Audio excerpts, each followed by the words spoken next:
Hello everyone, welcome to my YouTube channel. Today we are going to start chapter 2, linear equation in one variable, chapter 2 of class 8 NCERT. First I will tell you what is the linear equation and how it is what is the one variable. Linear equation, जहां आप ये word पढ़ रहे हैं equation word बना है equal sign से, तो जहां आपकी इक्वेशन आएगी वहां पर आपका इक्वल साइन जरूर होगा। और इक्वल साइन आपके इक्वेशन के दो पार्ट्स में डिवाइड कर देगा। One will be the LHS means left hand side right hand side, तो दोनों तरफ कुछ ना कुछ यहाँ पर लिखा जाएगा। अब ठीक है, तो यहां से इक्वेशन आपको पता चल गया कि क्या है, इक्वल साइन होगा, दो साइड्स होंगी, लेफ्ट साइड राइट साइड। अब लीनियर का मतलब है 1 डिग्री में होंगी, ठीक है, 1 डिग्री होगी सिर्फ। तो अभी मैं बता रही हूँ डिग्री का मतलब वन वेरिएबल्स आपने क्लास 6th में पढ़े हैं, 7th में पढ़े हैं कि जो भी अननोन्स हैं, जहां पर जो भी एक्सप्रेशंस आपने पढ़े हैं, अलजेब्रिक एक्सप्रेशन एक्स वाई जो आप अल्फाबेट से डिनोट करते हैं, जो अननोन्स हैं जिनका आपको वैल्यू नहीं पता कि क्या है, वो सब होते हैं वेरिएबल। वेरिएबल वर्ड बना है वेरी प्लस एबल से, मतलब जो चेंज हो सकते हैं। हम x की वैल्यू 1 भी रख सकते हैं, 2 भी रख सकते हैं, 3 भी रख सकते हैं, ठीक है, इस तरह से जिनकी कोई अपनी वैल्यू नहीं है, जिनको हम चेंज कर सकते हैं। तो वेरिएबल आपके अल्फाबेट से डिनोट होंगे और आपकी इक्वेशन होगी इक्वल साइन, दो साइड्स होंगी और वन वेरिएबल होगा। यानी अगर इक्वेशन x में है तो सभी जगह जहां पे भी होगा x ही होगा। 2 वेरिएबल्स होते तो आपके दो वेरिएबल एग्जिस्ट करते, x के साथ y भी होता, ठीक है। तो अब आप सिर्फ 1 वेरिएबल में पढ़ेंगे और लीनियर मतलब है 1 डिग्री कि x के ऊपर जो पावर है वो आपकी ओनली 1 होगी, x की डिग्री 1 होगी। आपको कभी एक्सप्रेशन में अभी x स्क्वायर नहीं दिखेगा, x क्यूब नहीं दिखेगा, ठीक है। तो पावर जो है, डिग्री जो है वो 1 होगी, यानी 1 टाइम x होगा, ठीक है। तो पावर x स्क्वायर का मतलब है x इंटू x, मतलब 2 नहीं होगी x की पावर, ठीक है। तो अब हम पढ़ेंगे लीनियर इक्वेशन इन 2 वेरिएबल्स। मैं कुछ इक्वेशंस लिखती हूँ ताकि आपको क्लियर हो जाए कि linear equation in one variable है क्या। सपोज मैं लिखती हूँ x plus 2 is equal to 5। तो यहाँ आप इक्वल साइन देख रहे हैं तो ये इक्वेशन है, और क्योंकि यहाँ आप वेरिएबल देख रहे हैं ओनली 1, x ही दिख रहा है आपको, कहीं y नहीं दिख रहा, कोई और वेरिएबल नहीं दिख रहा, तो आपके ये 1 वेरिएबल में है। और x के ऊपर कोई भी डिग्री नहीं है, 1 पावर है, इट मींस ये लीनियर इक्वेशन इन 1 वेरिएबल है। इसी तरह से आप कुछ और भी लीनियर इक्वेशन इन 1 वेरिएबल लिख सकते हैं। सपोज यहाँ पर मैंने ये इक्वेशन लिख दी। अब आप यहाँ पर ये देख रहे हैं कि y जो है वो दो जगह दिख रहा है आपको, लेफ्ट साइड पे भी दिख रहा है, राइट साइड पे भी दिख रहा है, बट आपकी ये जो इक्वेशन भी दिख रही है आपको इक्वल साइन, 1 वेरिएबल है, y ही है, यहाँ पर चेंज नहीं है। अगर यहाँ y की जगह x होता तो ये 1 वेरिएबल में इक्वेशन नहीं थी, but we are dealing here with the 1 variable only, तो मैं y ही लिखूंगी। यहाँ पर आपको एक ही वेरिएबल नजर आएगा यहाँ पर। और दूसरा डिग्री जो है, लीनियर मींस 1 डिग्री होगी, तो x के ऊपर, y के ऊपर आपको पावर 1 ही नजर आएगी, y के ऊपर पावर 2 नहीं नजर आएगी, 3 नहीं नजर आएगी। तो इस तरह का एक्सप्रेशन फ्रैक्शंस में भी हो सकता है, लेकिन आपको वेरिएबल्स एक ही मिलेंगे। राइट साइड पर भी आपका वेरिएबल हो सकता है, लेफ्ट पे भी हो सकता है, और दोनों साइड भी हो सकता है, उसमें कोई प्रॉब्लम नहीं है, ठीक है। सपोज ये है equation, so this is also the linear equation in one variable. So these are the cases. अब हमने इस चैप्टर में करना क्या है, हमने इन इक्वेशंस को सॉल्व करना है। यानी जो वेरिएबल्स हैं, ये जो अननोन्स हैं, जो हमने वेरिएबल्स अननोन्स, जैसे यहाँ पर तो हमें पता है कि नंबर 5 है, यहाँ पर नंबर 2 है, यहाँ पर 7, मतलब यहाँ पर x नहीं पता है कि ये कौन सा नंबर है, और आपको पता है कि x की वैल्यू किसमें 2 प्लस करें कि 5 आ जाए, तो x 3 होना चाहिए, तो 3 प्लस 2 5 होता है, जिससे लेफ्ट साइड और राइट साइड दोनों इक्वल आ जाए। ऐसी x की वैल्यू, यानी ऐसी अननोन को हमने ऐसी वैल्यू फाइंड आउट करनी है, और ये वैल्यूज होती हैं इस इक्वेशन की सॉल्यूशंस। हम बोलते हैं ये these are the solutions of the equations, ठीक है। तो हमने सॉल्यूशन फाइंड आउट करने हैं, यानी जो भी अननोन्स आपकी इक्वेशन में गिवन होंगे आपने उसकी वैल्यूज निकालनी है। और ये वैल्यूज निकालनी कैसे, ये तो अभी हमने सिर्फ गेस किया है, सोचा है, ठीक है। एक स्टेप्स फॉलो करने हैं जिससे हमने इक्वेशन की अननोन की वैल्यू निकालनी है। जैसे यहाँ हमने अपने ट्रायल मेथड से ही अपने एक तरह से हमने एक रिडल सॉल्व की है। तो हमने x को वैल्यू क्या दी है 3, 3 + 2 5।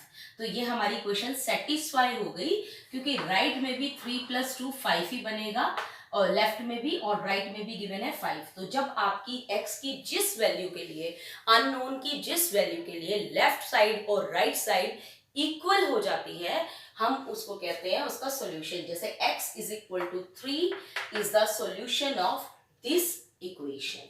ठीक है, इसी तरह से अब सॉल्यूशंस कैसे फाइंड आउट करने हैं उसके method. Now we will learn how to solve this linear equations. अब कैसे सॉल्व करना है? सॉल्व का मतलब हमने x की ऐसी वैल्यू फाइंड आउट करनी है जो इस इक्वेशन को सेटिस्फाई करे। सेटिस्फाई मींस x की ऐसी वैल्यू जिससे लेफ्ट साइड और राइट साइड इक्वल आ जाए। तो अब हम इसको इक्वल, जैसे आप मार्केट में जाते हैं ना तो आपने बैलेंस देखा होगा, तराजू जिसे हिंदी में बोलते हैं। तो आपका वो तराजू जब बिल्कुल बराबर हो जाता है, ठीक है, दोनों तरफ इक्वल वेट आ जाता है। अगर एक तरफ नीचे जा रहा है इसका मतलब वो भारी है, ठीक है। तो वो आपको कैसे तोल के देते हैं? जब वेट रखते हैं एक तरफ और एक तरफ आपकी चीजें रखते हैं, जो भी आप चीज खरीदने गए हैं, तो उससे क्या होता है, जब वो बैलेंस हो जाता है, दोनों चीजें सेम हो जाती हैं, सेम लेवल पे आ जाती हैं, तो आपका वो तोल के आपको दे देता है। उसी तरह से हम कुछ इस इक्वेशन को सॉल्व करते हैं, यानी हम बैलेंसिंग बना के रखते हैं दोनों को। ठीक है, तो जो भी करेंगे हम, जो भी चेंजेस करते हैं वो लेफ्ट साइड पे भी करते हैं और राइट साइड पे भी करते हैं, ताकि हम बैलेंस बना के चले। इक्वल है, ये ऑलरेडी इक्वल है, तो इसमें हम अपना इक्वल बना नहीं रहे हैं, ऑलरेडी इक्वल है। तो हम जो भी चेंजेस करेंगे एक में, तो वो दूसरे में भी हमें करना पड़ेगा। सपोज आप 1 kg कोई चीज ले रहे हैं और उसने वेट एक तरफ 1 kg का रखा है और इधर आप तभी बोलते हैं 2 kg कर दो, तो वो क्या करेगा, इधर 2 kg और डालेगा, इधर 1 kg और डालेगा ताकि 2 kg हो जाए, और वेट भी उधर 1 kg और रख देगा, या 1 kg का हटा के वो 2 kg का रख देगा। यानी उसको अगर चेंजेस करने हैं तो वो दोनों में एक जैसे चेंजेस करेगा ताकि वो सेम रहे। तो वही हम करने वाले हैं यहाँ पर। ठीक है, और आप इन स्टेप्स को स्किप भी कर सकते हैं। जब आपकी प्रैक्टिस हो जाएगी तो हम डायरेक्टली करेंगे। क्या कर रहे हैं पहले हम, क्योंकि हम इस अननोन की वैल्यू निकाल रहे हैं x की, तो we don't want this -2 on this side, हमें नहीं चाहिए, हमें ये -2 दूसरी साइड लेकर जाना है। ठीक है, हमें हटाना है इसको, क्योंकि अगर आपने x फाइंड आउट करना है तो we need only x, this must not be here, we need only x, so this -2 must be removed. तो इस -2 को रिमूव करने के लिए आप क्या करोगे, +2 कर दोगे इसमें, क्योंकि -2 और +2 हो जाएगा 0, कैंसिल हो जाएंगे वो। ठीक है, तो आप बैलेंस कैसे करते हैं, उसका अपोजिट साइन लेकर वही नंबर ऐड कर दिया। तो मैंने +2 किया लेफ्ट साइड पे, तो मुझे राइट साइड पे 7 था, उसमें भी क्या करना पड़ेगा, +2। तो यहाँ पर मैंने ये स्टेप जो किया है +2, ये मैंने लेफ्ट पे भी किया है, राइट में भी किया है, बैलेंस बना के रखा है। क्लियर? ठीक है, और मैंने क्यों किया है +2, उसका रीजन ये है कि मुझे लेफ्ट साइड पे मुझे अननोन की वैल्यू निकालनी है, और अननोन है x, तो x की वैल्यू निकालने के लिए मुझे ये -2 यहाँ नहीं चाहिए। ठीक है, तो इसलिए मैंने कैंसिल करने के लिए, अब यहाँ पर ये -2 +2 कैंसिल हो गया, तो we are left with only x in the left hand side and we have got x is equal to 9. So this is the answer. अब जो मैं आपको बोल रही थी कि ये बैलेंसिंग वाला जो हमने -2 का +2 दोनों तरफ किया है, एक और मेथड है लास्ट में। अभी तो आप बैलेंसिंग से चलेंगे, धीरे धीरे आप नेक्स्ट एक्सरसाइज तक आप डायरेक्टली करेंगे, आपको ये स्टेप्स करने की जरूरत ही नहीं है। और इन केस अगर आप फर्स्ट एक्सरसाइज से ही डायरेक्ट करना चाहते हैं तो कोई प्रॉब्लम नहीं है। उसमें क्या होता है, इसको बोलते हैं ट्रांसपोजिशन मेथड। ट्रांसपोजिशन मेथड क्या होता है, जब आप किसी चीज को लेफ्ट से उठाकर राइट पे रखते हैं या राइट से उठाकर लेफ्ट पे लाते हैं, तो आप उसकी पोजीशन चेंज कर रहे हैं, उसको बोलते हैं ट्रांसपोजिशन मेथड। कौन सा मेथड बोलते हैं इसको, ट्रांसपोजिशन, यानी आप उसकी पोजीशन को चेंज कर रहे हैं। ठीक है, तो आपको जो चीज लेफ्ट पे नहीं चाहिए आप उसको राइट पे लेके जा सकते हैं, लेकिन ट्रांसपोजिशन के रूल्स हैं, उसमें आपको उसका साइन चेंज करना पड़ता है। सपोज आप कोई नंबर लेफ्ट से राइट पर लेकर जा रहे हैं, तो उसका साइन आप चेंज करेंगे। अगर वो माइनस में है तो आपका वो राइट पे जाके प्लस में हो जाएगा, और अगर प्लस में है तो राइट पर जाके आपका वो माइनस में हो जाएगा। अगर मल्टीप्लाई में है तो उधर डिवाइड होगा राइट पर, और अगर डिवाइड में है तो मल्टीप्लाई होगा, यानी प्लस और माइनस आपस में इंटरचेंज होंगे, मल्टीप्लाई और डिवाइड। तो अब मैं आपको ट्रांसपोजिशन मेथड बता रही हूँ इसी क्वेश्चन को सॉल्व करने के लिए। तो आपने क्या करना है, ये -2 हमें लेफ्ट पे नहीं चाहिए क्योंकि हमने x निकालना है, तो हम ट्रांसपोजिशन कर देंगे, यानी इस -2 को उठाकर राइट साइड पर ले जाएंगे। लेकिन जब राइट साइड पर लेके जाएंगे 7 के साथ राइट साइड पर लेके जाएंगे, यहां से हटा रहे हैं हम लेफ्ट से, तो हम इसकी पोजीशन चेंज कर रहे हैं तो साइन चेंज होगा। यहां पर ये माइनस था तो उधर जाकर ये हो जाएगा प्लस, तो x की वैल्यू 7 + 2 आ जाएगी 9। So this is the answer. अगर आप चेक करें तो ये आपकी इक्वेशन को वेरीफाई करता है। आप यहाँ पुट करके देखिए x 9, तो आपका आंसर आएगा 9 - 2 = 7, विच इज ट्रू। तो 9 - 2 7 ही होता है, तो आपकी इक्वेशन को ये ट्रू कर देगा, यानी सेटिस्फाई करेगा। सो x = 9 is the solution of this given equation. इसी तरह से इस एक्सरसाइज में 12 क्वेश्चंस है, तो हम कुछ क्वेश्चंस स्किप करेंगे जो एक जैसे हैं, कुछ क्वेश्चंस मैं करूंगी और बाकी आप लोग ट्राई करेंगे। तो क्वेश्चन नंबर 3 देखते हैं अब हम। 6 = z + 2। मैंने आपको जैसे बताया था, जरूरी नहीं है कि अननोन यानी वेरिएबल लेफ्ट साइड पे ही हो, वो राइट साइड पे भी हो सकता है। यहाँ पर लेफ्ट साइड पे आपको सिंपल नंबर नजर आ रहा है, राइट साइड पर आपका वेरिएबल है, और ये भी हो सकता है लेफ्ट और राइट दोनों जगह आपका वेरिएबल हो। तो अब आपको क्या निकालना है, हम ट्रांसपोजिशन मेथड भी करेंगे और दूसरा भी करेंगे। अब हमें राइट साइड पर z फाइंड आउट करना है, और ये +2 एक्स्ट्रा पड़ा है। We don't want this +2, so this +2 should be removed. तो इसे रिमूव करने के लिए, मुझे कैंसिल करने के लिए एक -2 लगाना पड़ेगा, और अगर मैं राइट पे -2 लगा रही हूं तो मुझे लेफ्ट पर भी -2 लगाना पड़ेगा। तो अब यहाँ पर +2 और -2 कैंसिल हो जाएगा, जिससे जो हमारा मोटिव है z फाइंड आउट करने का, इस 2 को हटाने का, वो फुलफिल हो गया। अब 6 - 2 जो है वो क्या आ गया, 4। तो z की वैल्यू आपकी आ गई 4। आप चेक भी कर सकते हैं, z की वैल्यू अगर आप यहाँ 4 रखें तो 4 + 2 = 6 ओनली। तो आपकी ये क्वेश्चन सेटिस्फाई हो रही है। इस तरह से आप अपने आंसर को क्रॉस चेक भी कर सकते हैं। So this is the correct solution of this equation. अब है ट्रांसपोजिशन मेथड। ट्रांसपोजिशन में आपको ये सब्ट्रैक्ट करके नहीं दिखाना है, आप सीधे इस +2 की पोजीशन को चेंज कर सकते हैं। आपको ये +2 यहाँ नहीं चाहिए था, तो आप इसको राइट से उठाकर लेफ्ट में ला रहे हैं, तो आपको इस +2 का साइन चेंज करना है। It will become -2 when it will move from right to left. तो हमने इसकी पोजीशन को ट्रांस कर दिया, ठीक है, राइट से लेफ्ट में ले आए। तो ये +2 इधर आकर क्या हो गया, 6 के साथ आ गया लेफ्ट में -2, and we are left with z only on right hand side. So z यहाँ पे 4 = z implies, ये क्या इंप्लाई कर रहा है, क्या इंडिकेट कर रहा है, z = 4 is the solution. So answer आपका सेम आने वाला है। यहाँ आप कैंसिलेशन दिखा रहे हो और यहाँ पर आप डायरेक्ट ट्रांसपोजिशन कर रहे हो, तो आपका यही मेथड आगे चलेगा। ये आपको समझाने के लिए है। इन केस आप फर्स्ट एक्सरसाइज इससे करना चाहे तो कर सकते हैं, but this will be the now onwards from question number 4 we are going to use only transposition method, क्योंकि आप फाइनली ट्रांसपोजिशन ही करोगे, आपको वो -2 +2 वो कैंसिल करके नहीं दिखाना है, तो आप डायरेक्टली आ सकते हैं। अब आपको बात समझ आ गई है, तो हम स्टार्ट करते हैं क्वेश्चन नंबर 4 से। क्वेश्चन नंबर 4 जो है उसमें क्या करना है, आपने थर्ड तक किया था हमने लास्ट में, फिर से आप देख रहे हो कि लेफ्ट साइड पर आपका वेरिएबल पड़ा हुआ है x, ठीक है, आपको इसको वैल्यू फाइंड आउट करनी है।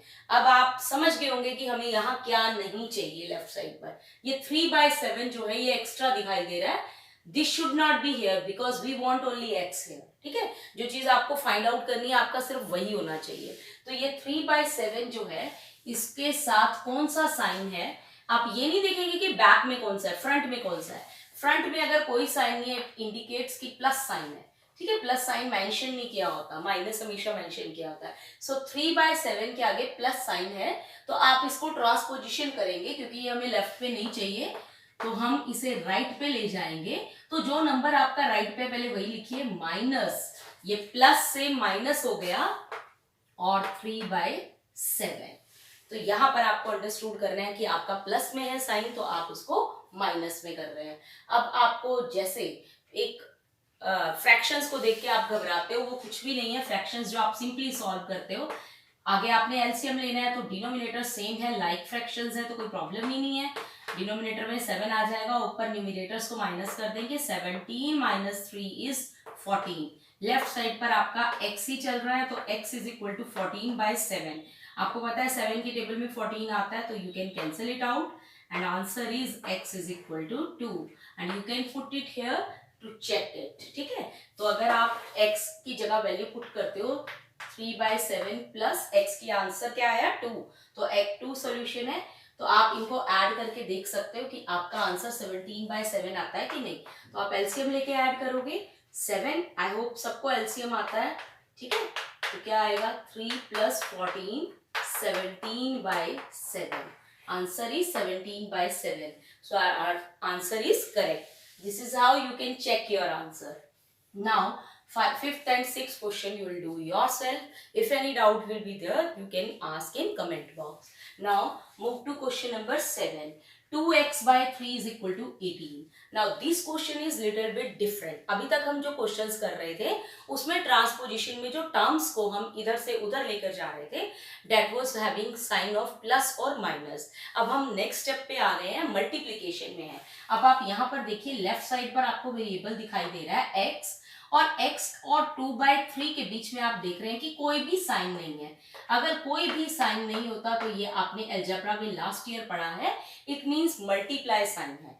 2/3 into x is equal to 2x/3 only. ठीक है, तो ये x के साथ 2/3 मल्टीप्लाई हो रहा है, तो अब हम ये नहीं देखेंगे कि इसके आगे प्लस का साइन है, हम x के साथ देखेंगे। यहाँ पर तो x एक सेपरेट टर्म थी, ठीक है, 3/7 उसमें ऐड हो रहा था, तो दो अलग अलग टर्म्स थी। अब यहाँ पर सिंगल टर्म दिख रही है, और ये जो 2/3 है ये x के साथ मल्टीप्लाई है, तो ये आपका 2/3 उधर जाकर आपका डिवाइड हो जाएगा।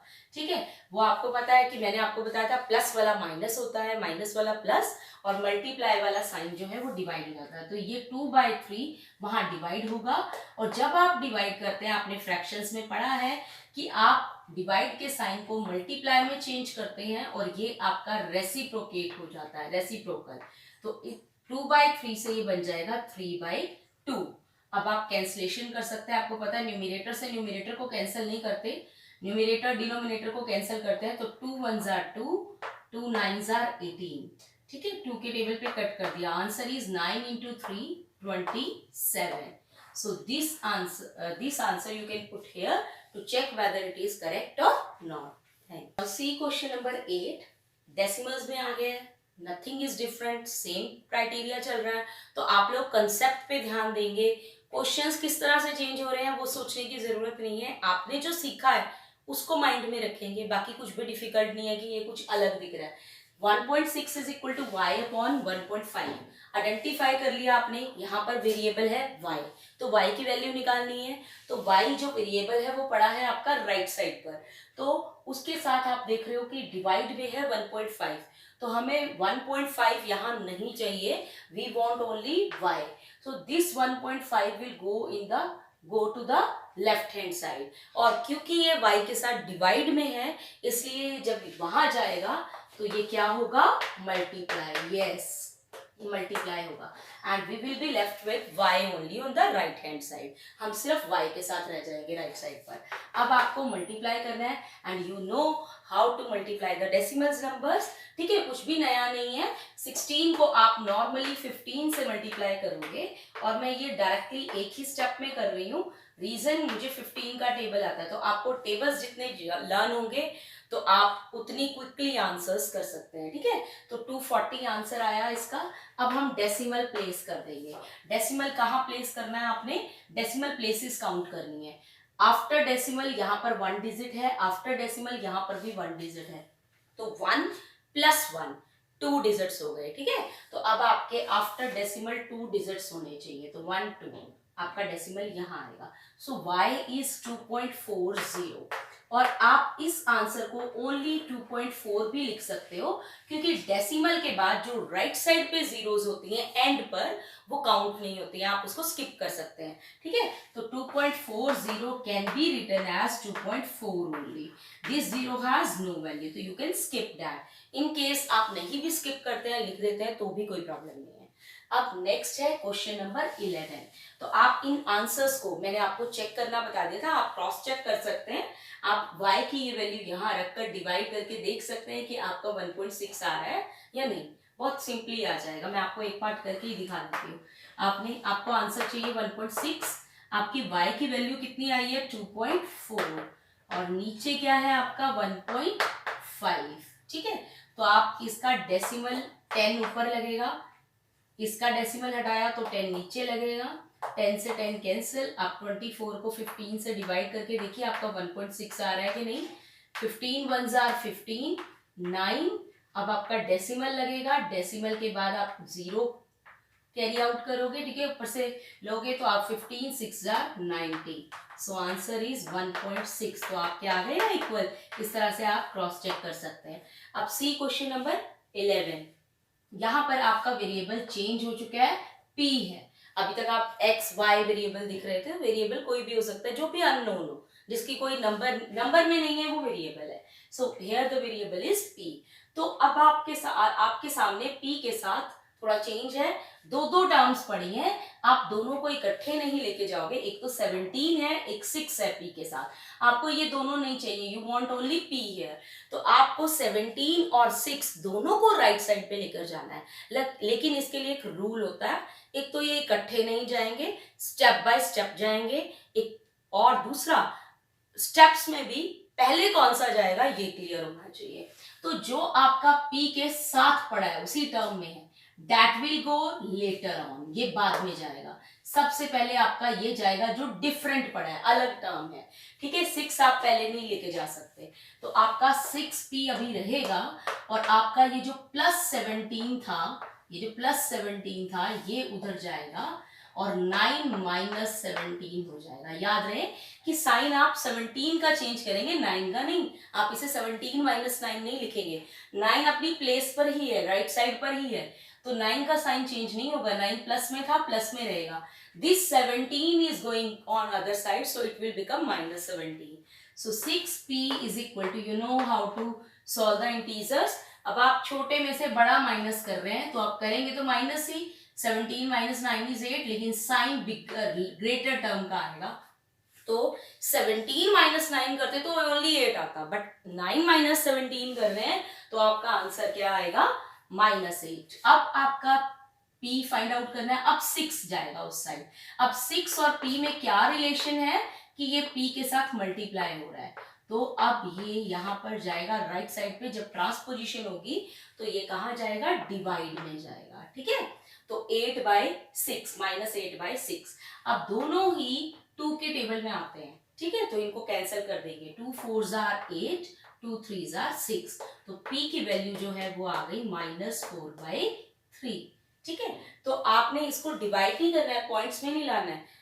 लीनियर इक्वेशन में आपको एक फायदा भी है कि आपका आंसर फ्रैक्शंस में आ रहा है, फ्रैक्शंस में लीव कर दीजिए, you will get full marks for that. इसको आप कंप्लीटली सॉल्व करने की जरूरत नहीं है कि 4/3 को आप डिवाइड करोगे, you can leave it here, this is your final answer. Exercise question number 12, x/3 + 1 is equal to 7/15। ठीक है, again you can see that variable is x here, which is lying on the left hand side.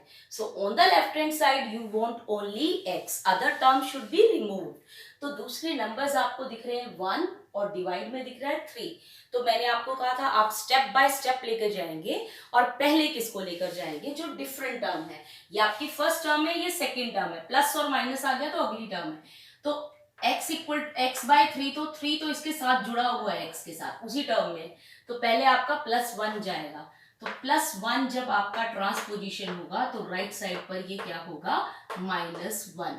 अब ये याद रहे, कहीं आप इसे लिखे 7 - 1 6/15, आप ऐसे नहीं लिख सकते क्योंकि ये फ्रैक्शन है और फ्रैक्शन में माइनस जब होता है प्रॉपर रूल के अकॉर्डिंग, ठीक है, डिनोमिनेटर सेम करके, तो 15 बनाएंगे, इसको भी इसको भी।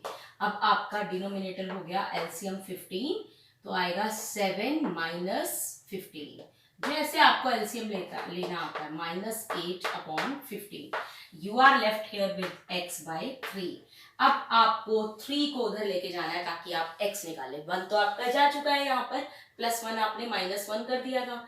अब आपका ये जो 3 है x/3, अब ये भी राइट साइड पे जाना चाहिए क्योंकि 3x से डिवाइड हो रहा है, तो ये आपका 3 वहां जाकर राइट साइड पर मल्टीप्लाई होगा, तो आप इधर लिखेंगे। अब मल्टीप्लाई होगा तो आप इनको कैंसिल कर सकते हैं क्योंकि 3 न्यूमिनेटर में है और 15 डिनोमिनेटर में है। फ्रैक्शंस चैप्टर आपने पढ़ा हुआ है, तो 3 5 जार 15, so x is equal to -8/5। तो जैसे मैंने बोला था आपको कि आप इसको एज अ फ्रैक्शन ही लीव कर सकते हैं। तो आपने ये जो भी कंसेप्ट सीखे हैं, आप इससे क्वेश्चन सॉल्व करना सीख गए आई होप। और जो भी आपके कमेंट्स होंगे, कोई जो मैंने इन बिटवीन क्वेश्चंस छोड़े, अगर उसमें भी कोई भी डाउट होगा तो you can ask me in comment box. Thanks for watching.